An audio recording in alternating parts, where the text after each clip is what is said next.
Казанда жылылык чорына әзерлек тәмамланып килә. Кайбер объектлар инде жылытыла да башлады. Кисәк суытып җибәрсә, торак йортлар жылылыкны кабул итәрлекме? Бу хакта тулырак хәбәрчеләребез язмасында.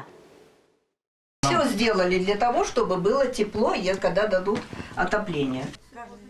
Урамда салкынча булса да, өйдә температура 26 дәрәҗә, чөнки 88 яшьлек әби җылыткыч кабыза, якыннарының җылы карашы да ярдәм итә. Чтобы тебе, наверное, холодно, вот теплее будет тебе так вот.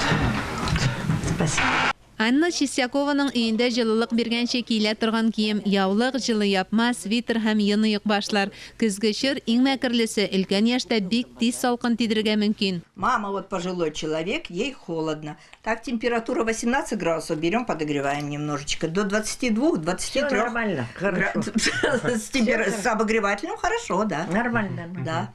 Җәйдән көзгә кергән чордагы салкыннарда җылыткычлар һәркем өчен төп ярдәмче. Ну, в одну комнату, где вот дети спят, ставим электрический обогреватель. Казанда җылылык бирү сезоны опрессовка эшләре тамамлангач башлана. Хәзер эш һәр районда бетеп килә диярлек. Теплосетевое хозяйство Кировского, Московского, Авиастроительного и Носовинского районов готово к подключению. Киров, Мәскәү, авиатөзелеш һәм Яңа Савин районнары җылылык бирергә әзер. Вахитов, Идел буе Совет районнары җылыту сезонын 14 сентябрьдән соң башлый ала. 13 сәламәтлек саклау учреждениесенә вакытыннан алда җылылык бирелде. Исемлек буенча чиратта балалар бакчалары һәм социаль учреждениеләр. Шул исәптән Горький шоссесын реконструкцияләү аркасында газсыз калган Киров районы йортлары да.